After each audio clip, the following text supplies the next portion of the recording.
Fiscalía descarta que las personas que fueron detenidas en el caso de Efraín Ruales hayan participado en el crimen. Las investigaciones policiales continúan.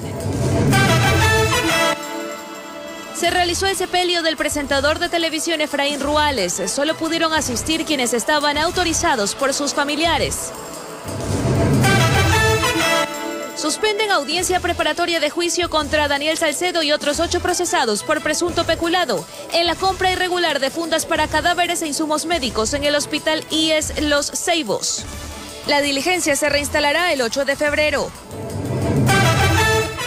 Ecuador registra 2 nuevos casos de la variante británica del COVID-19. Los contagios se detectaron en Pichincha. Hospital Teodoro Maldonado Carbo incrementó 17 camas UCI para atender a pacientes con COVID-19 ante un eventual aumento de casos. 53 muertos y decenas de heridos en un impactante accidente de tránsito en Camerún. Un bus chocó con un camión que transportaba combustible, lo que originó un incendio que calcinó a las víctimas. Así empieza la noticia, emisión estelar.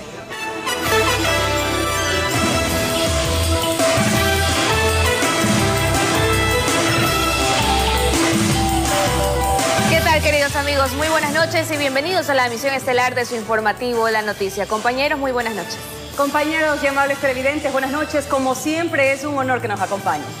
Ándale y Adriana, amigos televidentes, buenas noches. Iniciamos sin mucha atención contándoles que la Fiscalía descarta que las personas que fueron aprehendidas en el caso de Efraín Ruales hayan participado en el crimen. La prueba de barrido electrónico dio negativo según el Ministerio Público y estos ciudadanos serán procesados por otro delito. La Policía Nacional ofrece $50.000 a quien aporte con información verídica y oportuna. El ministro de Gobierno lo anunció en rueda de prensa. Se hablaba de 3 personas en calidad de sospechosas. Luego, la mañana de ese jueves, se mencionó que eran 2 y estaban como detenidos.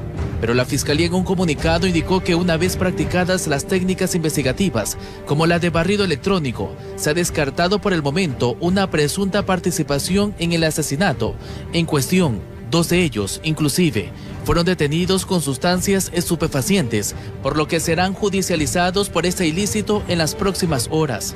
Y Líneas más adelante hace un llamado a la Policía Nacional y al sistema judicial para actuar en forma conjunta, cuidando las garantías del debido proceso, para evitar que los delitos queden en la impunidad. Pero nosotros los seguimos considerando sospechosos y veremos en el transcurso de las investigaciones si nuestras sospechas se confirman o se niegan.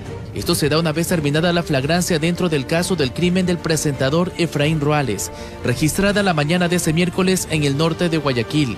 Por otro lado, se verifican los videos de las cámaras de vigilancia del sector para conocer de dónde realizaron el disparo, que ingresó por el lado derecho del automotor. La parte técnica, científica, a través de la trayectoria balística, hasta este momento y de lo que he podido observar, hacen prever de que hubieron 2 vehículos que podrían haber realizado disparos en movimiento. Aún no hay respuesta de lo que hacía aquí una motocicleta en plena vereda, en sentido contrario a la calle, con el conductor mirando hacia un lado y a pocos metros una persona caminando, y por otro lado otra motocicleta avanzando hacia esta esquina. Ya vinieron los bomberos, pero entre nosotros mismos lo apagamos. El vehículo que fue abandonado e incendiado por sujetos que escaparon en una motocicleta en el suroeste de la ciudad es analizado por personal de criminalística. Este fue sustraído hace pocas semanas en la ciudadela Guayacanes y tenía una placa de un carro con las mismas características de la provincia de Manabí. Y este momento, como ustedes han podido observar, el vehículo ha sido trasladado a las instalaciones del laboratorio de criminalística para continuar con las diligencias investigativas que la ley nos faculta. Por otro lado, ya se habla de una recompensa de $50.000 a quien aporte con información que ayude a resolver este asesinato. Esperamos que también nos llegue información que nos pueda también trabajar en la línea de establecer autores intelectuales o motivaciones que pudiera haber en este caso. Informó Charlie Pisa. Se llevó a cabo el sepelio del presentador de televisión Efraín Ruales, quien fue asesinado la mañana del miércoles en el norte de Guayaquil. Solo pudieron entrar a darle el último adiós quienes estaban autorizados por sus familiares.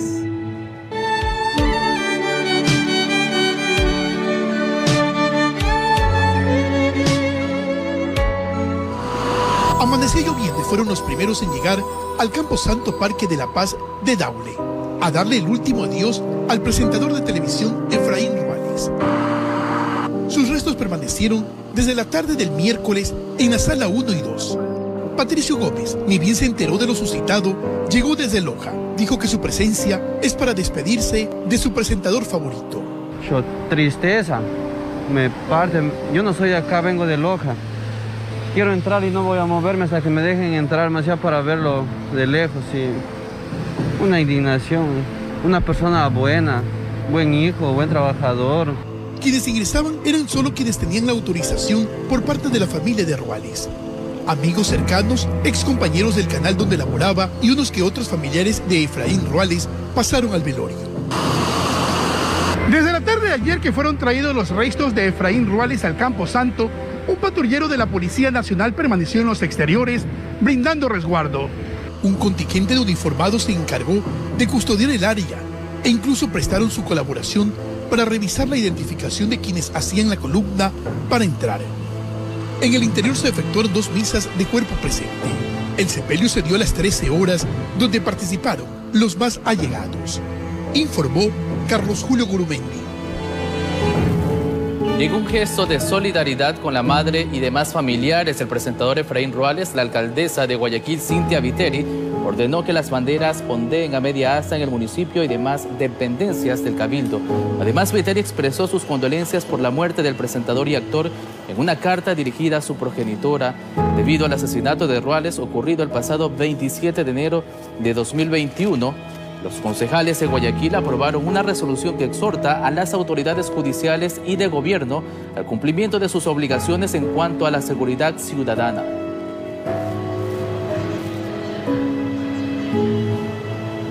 Y además de ser un profesional que se llevó el cariño de su público, Efraín Ruales es recordado por sus amigos y personas más cercanas como un excelente ser humano sobre todo.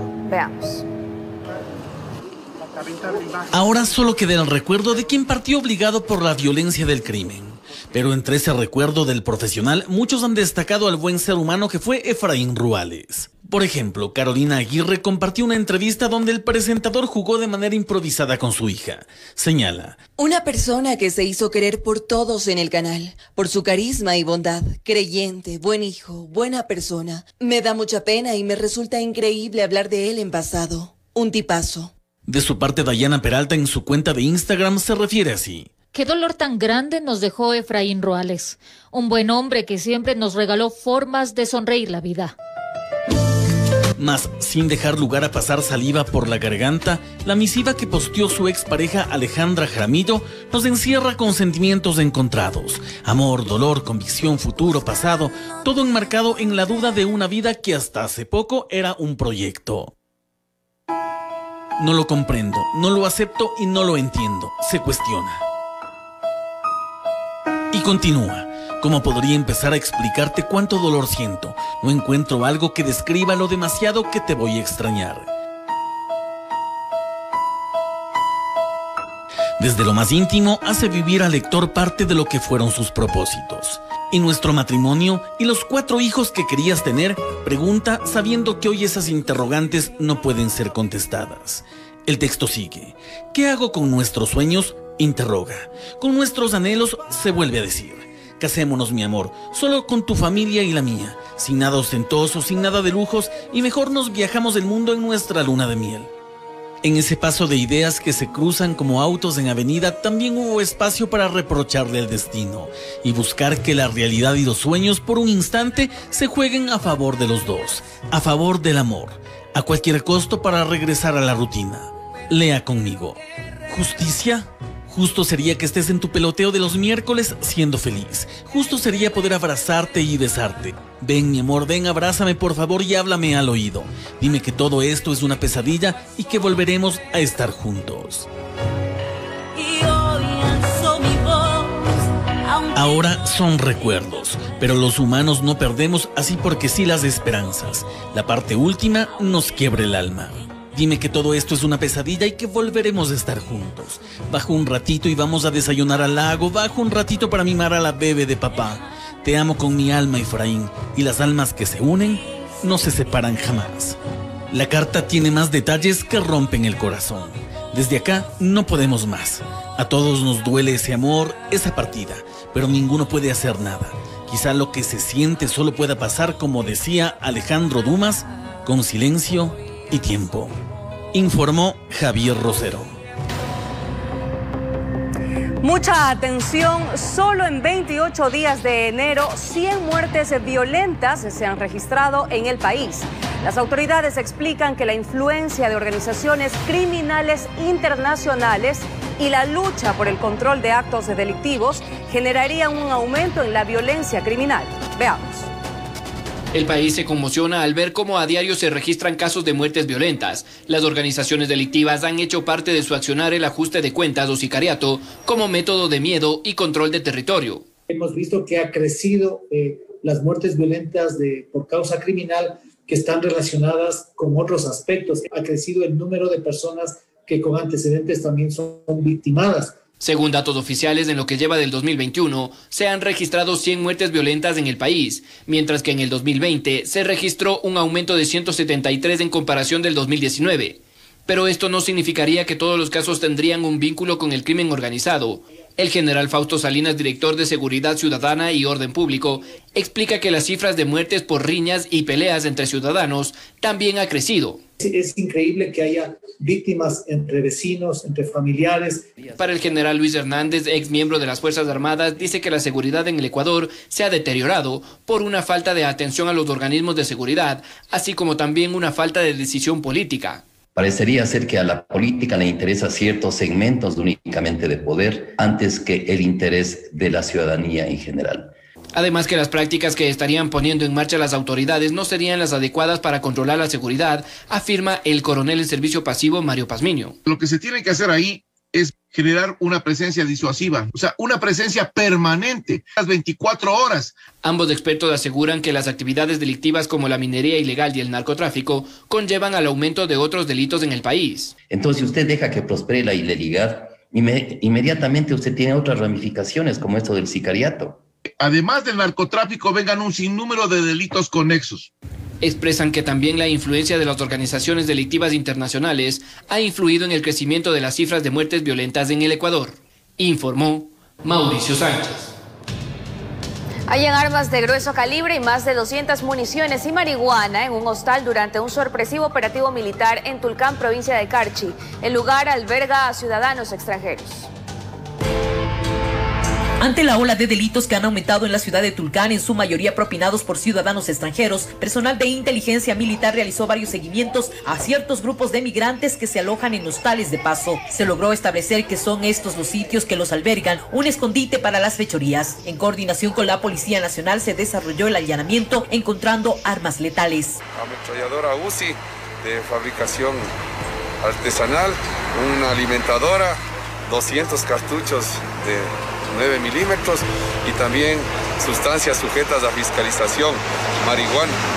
Durante el operativo no se logró aprehensiones, sin embargo se continúa con las labores de investigación. Estos sujetos estarían implicados en varios robos a mano armada y microexpendio en la ciudad. Se mantienen reuniones con las autoridades tanto militares y policiales coordinando estrategias que ayuden a bajar los índices delincuenciales que se presentan por la migración en esta ciudad fronteriza. Estos migrantes no vienen en muchos de los casos a hacer cosas buenas.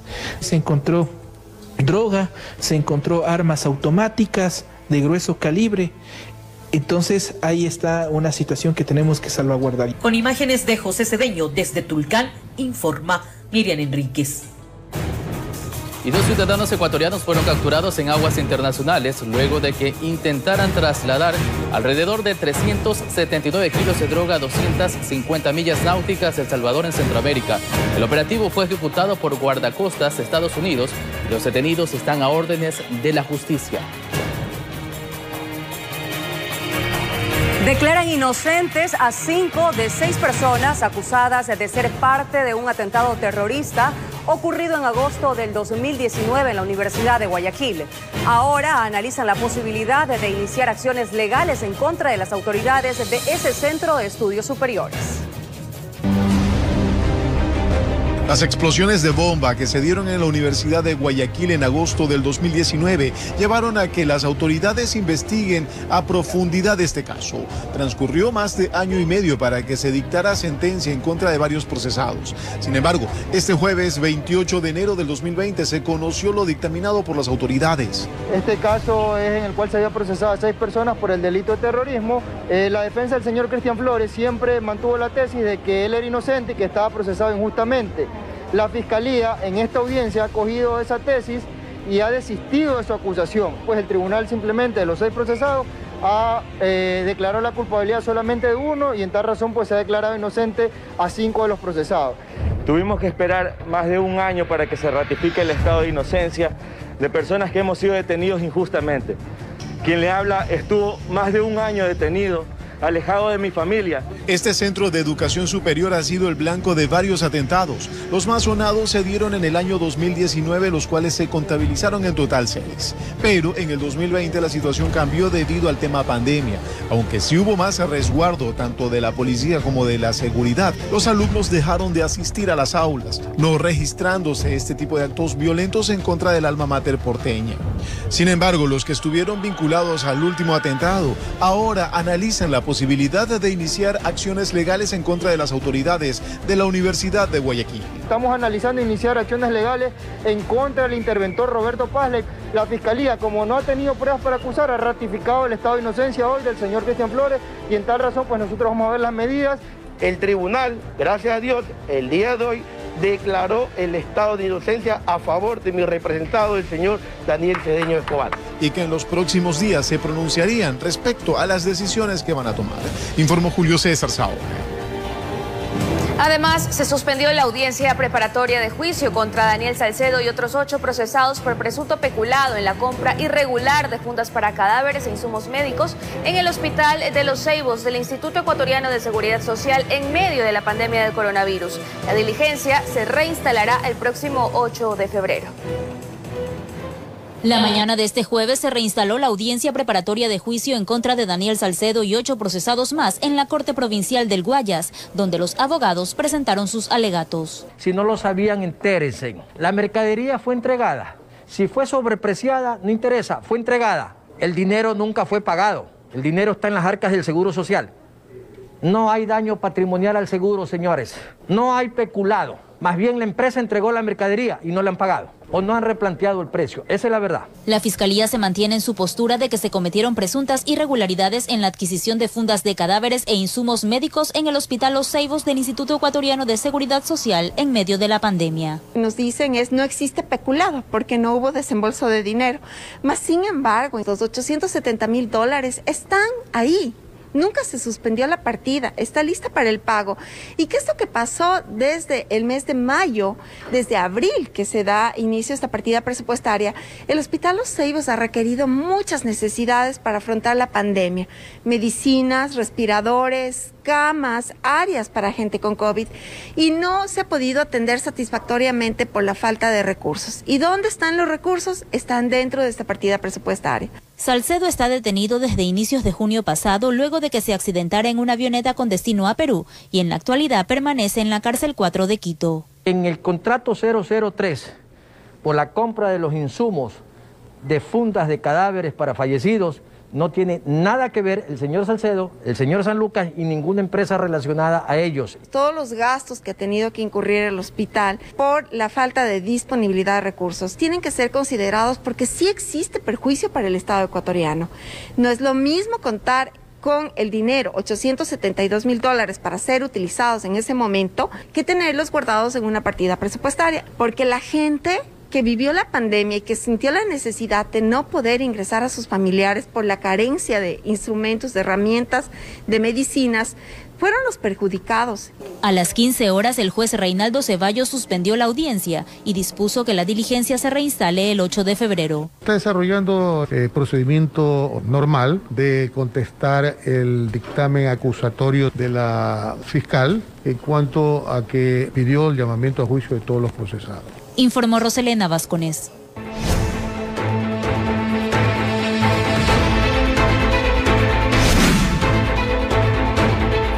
Mucha atención, 2 nuevos casos de la variante británica de coronavirus se reportaron en la provincia de Pichincha. Corresponde a un hombre de 64 años, quien arribó al país semanas atrás, y una niña de 12 años, quien no registra antecedentes de viajes. Mediante un boletín de prensa, el Ministerio de Salud informó acerca de 2 nuevos casos de la variante B1.1.7 reportada en el Reino Unido. Las muestras provenientes son de pacientes que están en la ciudad de Quito. La una proviene de una persona de 64 años y la otra de una niña de 12 años. Las 2 personas están hospitalizadas en cuidados intensivos con pronóstico reservado. Los 2 casos localizados en Quito no presentan relación alguna entre sí. El hombre de 64 años ingresó al país el pasado 11 de enero proveniente de Reino Unido. Y la paciente de 12 años, por el contrario, no registra antecedentes de viajes de los últimos 6 meses. Apunta a que es muy probable que ya tengamos transmisión comunitaria de esta nueva variante en Quito. Desde la cartera de salud también se informó que se levantaron cercos epidemiológicos de familiares de los pacientes, mismos que también presentan síntomas del virus. Actualmente son 3 laboratorios en el país que cuentan con los implementos necesarios para detectar esta nueva variante. Nosotros, por ejemplo, podemos procesar, si todo va bien, a la semana podríamos procesar unas 60 muestras a lo mucho. Concuerdan que el grado de transmisión de este virus es mucho más agresivo, llegando a contagiar una persona de 3 a 5 en su entorno. Entonces, esta variante tiene la forma de sus espículas es ligeramente diferente y le permite adherir más fuertemente, con más afinidad a las células, lo que facilita la infección. Hacen un llamado de corresponsabilidad, tanto para la ciudadanía en acatar las medidas de bioseguridad, como para las autoridades con seguimientos de casos y detección de pruebas a tiempo. Informó Caterine Aguirre. El Hospital Teodoro Maldonado Carbo incrementó 17 camas UCI para atender a pacientes con COVID-19 ante un eventual aumento de casos. El personal médico descartó un desabastecimiento de insumos y resaltó que cuentan con más de 40 intensivistas y 57 ventiladores mecánicos. Jorge Escobar estuvo en la Casa de Salud. Veamos.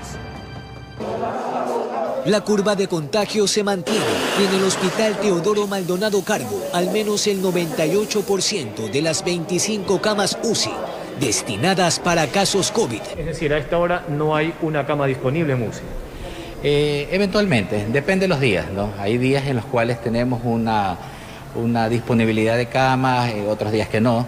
El porcentaje de ocupación a veces es el 100%, a veces varía entre el 90 y el 95%, ¿no? En este hospital de especialidades del IES destinan el 50% de las camas de cuidados intensivos. En total, hay 52. Pero ante eventuales picos de la pandemia, por las elecciones y carnaval, se curan en sano. Gracias a la gestión de la administración, hemos podido ahora aperturar 17 camas más de cuidados intensivos en un área que antes era destinada a observación. A inicios de enero aquí llegaban de 9 a 11 pacientes y a poco de que termine el mes, de 1 a 3 diarios. En todas las áreas críticas cuentan con 54 terapistas, 120 enfermeras, el mismo número de auxiliares, 57 respiradores mecánicos y 41 médicos intensivistas. En hospitalización con 20 camas para pacientes estables con esta patología. ¿De un total de cuántas camas? De un total de 359 camas que tenemos en toda la institución. Pese a que la demanda de medicamentos es mundial, acá niegan un supuesto desabastecimiento de insumos como por ejemplo los sedantes que son utilizados para los pacientes en la unidad de cuidados intensivos a la hora de intubarlos. Y en los casos cuando repentinamente o transitoriamente ha habido este desabastecimiento, hemos encontrado nuevas medidas terapéuticas para ayudar a nuestros afiliados. Que tranquilamente pudieron haber durado 6 meses en una situación normal, en la actualidad duran menos de 2 meses, por poner un ejemplo. Pero eso lo único que nos está obligando es a incrementar, a reprogramar las compras. Y que la idea es mantener todo bajo control, salvo las calles, informó Jorge Escobar. Y en temas nacionales, el Consejo de la Judicatura cerró el concurso y designó a 11 magistrados como parte de la renovación parcial de la Corte Nacional de Justicia. Sin embargo, pese a la selección, la Judicatura se verá obligada a efectuar un nuevo proceso, ya que no completó el número de magistrados necesarios. Para aprobar el presente proyecto. El Consejo de la Judicatura designó a los nuevos jueces que integrarán las salas especializadas de la Corte Nacional de Justicia, proceso que inició en el 2020 con más de 100 postulantes y que tras distintas etapas de méritos, oposición e impugnación, solo se encontró 9 jueces y 2 conjueces para las 16 vacantes disponibles. Los magistrados son jueces Milton Velázquez, Fabián Racines, Emma Tapia, Alejandro Arteaga, Felipe Córdoba, Byron Guillén, Gilda Morales, Luis Rivera y Walter Macías. Y como conjueces, Luis Rojas y Mercedes Caicedo. Se recomienda designar como juezas, jueces, conjueces y conjuezas de la Corte Nacional de Justicia a los 11 postulantes que integran el banco de elegibles. De esta manera quedan completas las salas penal y laboral, mientras que para las salas civil, tributario y administrativo quedan aún 5 vacantes disponibles. Precisamente se hace mención a un nuevo concurso para llenar las vacantes que no han sido llenadas. Concurso que se realizará de manera inmediata. Durante la sesión desde la veeduría también se rechazó posibles intentos de desestabilizar el concurso. Esto con respecto al Consejo de Participación Ciudadana, quienes resolvieron en diciembre pasado instar al Consejo de la Judicatura a que considere declarar la nulidad parcial o total del proceso. Esto por presuntas irregularidades. Ha existido una actitud casi persecutoria en contra de esta veeduría. Pienso quizá que los señores vocales del Consejo de Participación Ciudadana y Control Social han sido ajenos a esta realidad que la hemos denunciado constantemente ante ese pleno. De su lado, la titular del organismo fue enfática en mencionar que este proceso fue de total transparencia. Que rechazamos con esta oportunidad toda acusación infundada respecto a posibles irregularidades que no se han dado en este proceso. La posesión de los nuevos magistrados será el próximo 3 de febrero. Informó Marilyn Jaramillo. 22 horas con 27 minutos y es momento de una pausa, pero al regresar, 53 muertos y decenas de heridos tras choque entre un bus y un camión que transportaba combustible en Camerún. Quédese con nosotros, ya regresamos.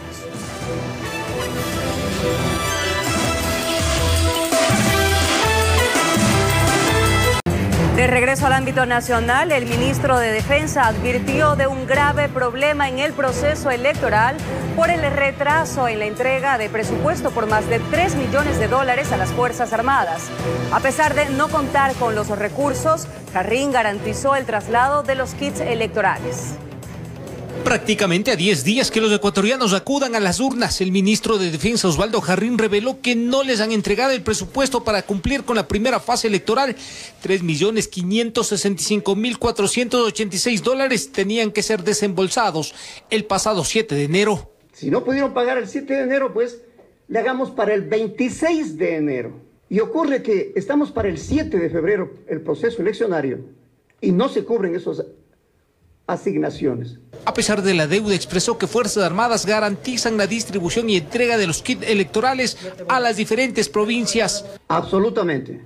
Transporte, logística, seguridad y planes de contingencia que se presenten y sean necesarios. Al ministro Jarrín también le preocupa que a la vuelta de acudir a las urnas, las 6.416.000 papeletas de binomio presidencial que reportaron un error en la identificación del logotipo del movimiento amigo no han sido destruidas. Optar por los mecanismos legales para que el CNE, Fiscalía, representantes de los partidos políticos, faculten para que, con supervisión en el IGM, pase a la destrucción.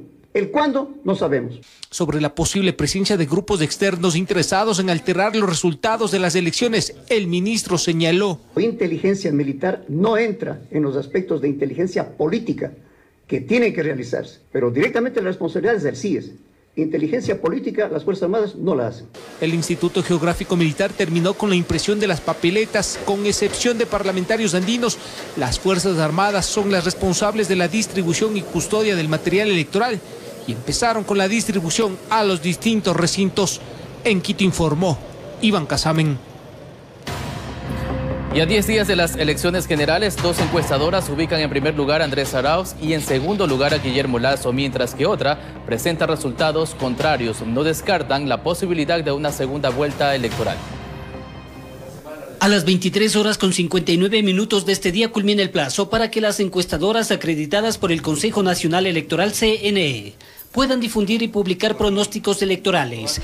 Clima Social es una de ellas. Santiago Pérez defiende su trabajo efectuado de puerta en puerta en las 24 provincias del país a 11.537 personas. Con eso, da los siguientes resultados. Por el binomio Andrés Arauz, Carlos Rabascal de la Alianza UNES, 30.1%. Guillermo Lazo de la Alianza Creo Partido Social Cristiano, 21.5%. Yacu Pérez de Pachacutic, 17.2%. Similar porcentaje obtuvo Blasco Peñerrera de Marquet, con una muestra efectuada el fin de semana en 5 ciudades, con 1.520 encuestas. Si es que el voto nulo y el voto blanco y el ausentismo se incrementan, entonces estamos ante un escenario en el cual con no el 30%, sino con el 20% de los votos totales, porque hay que restar el ausentismo, con el 20% de los votos totales, los ecuatorianos habríamos elegido presidente. Eso debilita indudablemente la concepción de una democracia, de un sistema democrático. Polibio Córdoba del Centro de Estudios y Datos CEDATOS da un empate con una muestra a nivel nacional a 10.560 ecuatorianos. Porque hay una diferencia en primer lugar del señor Arauz, 21.9 frente al 21.2 del señor Lazo. Esto utilizando el mismo mecanismo que las otras dos, es decir, una papeleta parecida a la que se entregará el próximo 7 de febrero. Pero los resultados cambian con otro mecanismo. La otra es una pregunta que es abierta y ahí se le pregunta, ¿quién cree usted que es el que va a ganar y va a ser el nuevo presidente? 26.2 del señor Lazo frente al 24% del señor Arauz. Y el señor Pérez tiene 13%. Informó Héctor Romero. La presidenta del Consejo Nacional Electoral, Diana Tamainta, asistió a un saludo protocolario con el expresidente de Paraguay, Fernando Lugo, y jefe de la Conferencia Permanente de Partidos Políticos de América Latina y el Caribe, previo a las elecciones presidenciales. Aquí la misión internacional, que estará coordinada por Dolores Gandulfo, presentó a su equipo de observadores, entre ellos Alberto Grillón y demás expertos de países como Paraguay, Argentina, México, Uruguay, Venezuela, Panamá, Nicaragua, Perú y Bolivia para los comicios del 7 de febrero.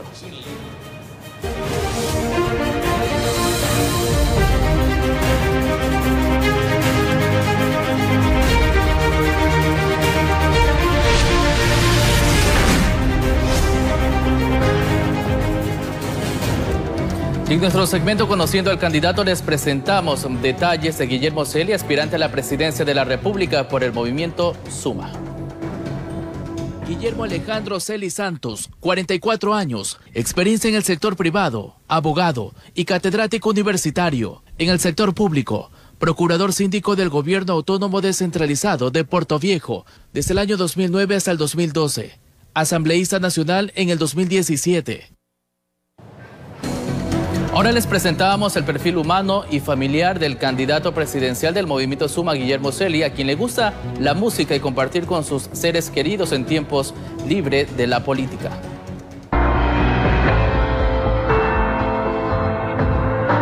Luego de un recorrido por algunos cantones de la provincia de Manabí y con la piel del movimiento Suma, nos invitó a su casa a conocer un poco más el candidato presidencial, a quien le gusta estar en familia, con sus 3 hijos y con su esposa. Desde que nos conocimos, él ya era político. Desde las aulas del colegio, en la universidad y siempre. O sea, yo sabía que este momento iba a llegar. Es la familia Celi Vélez, con sangre y corazón manabita y sobre todo portovejense. Nos gusta bastante el fútbol y de Portoviejo, no ser de la Campira, no somos de Portoviejo. A mí me encanta el ceviche, corviche, todo lo que es la tonga, el seco de gallina. Nos encanta mucho la comida criolla, somos muchos de comida criolla. Se casaron muy jóvenes y se conocieron en el colegio, allá cuando Guillermo era seleccionado de baloncesto, y de eso tienen muchos recuerdos, tanto en las aulas como también en diferentes actividades, hasta en las premiaciones como pareja. Esta es una linda historia. Nos ganamos esto fue cuando cumplimos 25 años de graduados. del Colegio Cristo Rey. Junto a Edith ganamos mejor pareja de nuestra promoción de Cristo Rey. De religión católica, y tiene en la sala de su casa la imagen de la Virgen Dolorosa, quien cree que lo ha acompañado en cada decisión política y protegió a sus seres queridos en el terremoto del año 2016. No estábamos acá, felizmente mis padres ese día habían salido del edificio que estaba justamente ahí en la Córdoba y Salvador Allende. Estaban por este sector de la Reves Tamarindos y no sufrieron lo duro que fue en esa zona, el epicentro del terremoto, porque el edificio quedó colapsado. Gracias a Dios estamos vivos, que es lo más importante. A Guillermo le gusta el deporte, algo de cocina y sobre todo la música. Su instrumento preferido es la batería. Tenemos un grupo de rock y bueno, tocábamos en esa época música de Maná, de Cerati, de Lo Que Soda. Y ahora, bueno, me gusta de todo, me gusta mucho la salsa. Y es aquí en este seno familiar donde el fundador del movimiento Suma se fortalece emocional y espiritualmente para enfrentar un nuevo reto, la campaña electoral rumbo a Carondelet. Y ahora me acompañan en algunos momentos, también hay que cuidar a la familia, ¿no? Este es un momento, yo estoy permanentemente en territorio. Y ahora con la agenda llena por las actividades proselitistas, por acá esperan tenerlo nuevamente compartiendo, riendo, conversando con el padre, el ejemplo a seguir en esta familia, informó Charlie Pisa.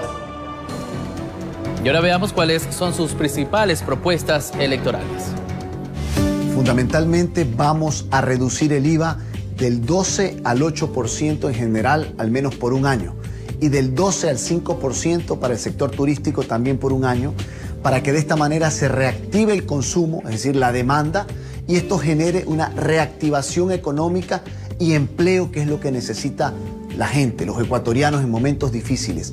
Esta es una propuesta creativa que va a permitir reactivar la economía, generar empleo y que la gente pueda vivir mejor, generar una gran reforma integral a la educación. El Ecuador no puede seguir con el sistema educativo que tiene. Vamos a incorporar materias como moral y cívica, lugar natal, lógica y ética, que permita fortalecer los principios y valores de la familia ecuatoriana, la honestidad, la transparencia, la decencia, el trabajo esforzado para sacar adelante a tu familia, para salir adelante. Y eso va de la mano con dos nuevas materias también que crearemos, la una, educación vial, y la otra materia es riesgos, porque han pasado ya 4 años y medio del terremoto del 16 de abril y todos seguimos haciendo lo mismo. La campaña electoral se intensifica en sus últimos días y los distintos candidatos recorren provincias de la sierra y la costa con caravanas y conversatorios. Aquí el informe de sus principales actividades. Y que vamos a trabajar. En la Tacunga, Guillermo Lasso, a bordo de una caravana en el centro de la ciudad, habló de seguridad ciudadana y expectativa laboral. Para luchar contra la delincuencia, protegerá a los 17 millones de ecuatorianos. Durante los 4 años subiremos el salario básico hasta $500 para mejorar la economía de la familia ecuatoriana. En las principales arterias de Tulcán estuvo Andrés Arauz. Después, en un conversatorio con medios locales, expuso las alternativas para una economía fronteriza acostumbrada al flujo comercial. La situación económica en la provincia es muy grave. No es suficiente actuar en el ámbito del comercio. Necesitamos también actuar en materia de infraestructura, en materia de reducción de trámites, en materia de aumento de la obra pública en la provincia, que también son fuentes importantes de trabajo. Yacu Pérez en la Tacunga, para agradecer el apoyo de Ecuarunari, las iglesias indígenas evangélicas y la Confederación de Nacionalidades Indígenas de la Costa, confirmó la eliminación del sistema punitivo de puntos en las licencias. Nadie sale a matar personas, son accidentes, por eso lo cumpliremos. Y el tema del subsidio a los combustibles también, eso no solamente para los transportistas, sino para el país, porque las luchas de octubre fue para derogar el decreto que eliminaba el subsidio a los combustibles. Lo vamos a cumplir. El candidato de la izquierda democrática efectuó el lanzamiento de la cruzada por un gobierno transparente desde la primera impresión. Este escritorio simboliza cómo se manejarán las cosas con nuestro liderazgo. Contrataciones transparentes, licitaciones transparentes, uso de fondos públicos transparentes, juicios transparentes, no gastos secretos. Mientras, el candidato de Democracia Sí estuvo en Santo Domingo. El exministro de Cultura, postulante por Construye Ecuador, llegó en moto a Zaruma y Piñas, zona alta de El Oro. El expresidente de Barcelona, cuya bandera es Avanza, lista 8, insistió en la mano dura contra la delincuencia. Yo voy a dar $100.000, el doble de lo que da el gobierno irresponsable, para capturar a estos desgraciados, sinvergüenzas, canallas, asesinos, criminales. Y si estuviera yo en mi gobierno, ya le aplicaría la pena de muerte. A 9 días de las definiciones populares, informó Jorge Escobar.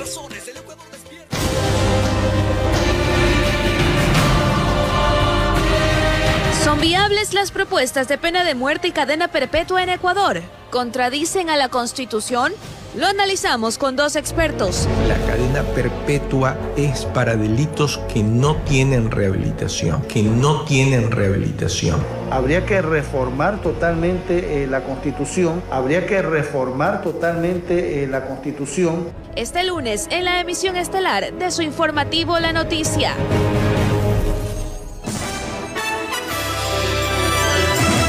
Amigos, de esta manera finalizamos. Una buena noche. Gracias por habernos acompañado. Mañana tenemos más información a las 5:45.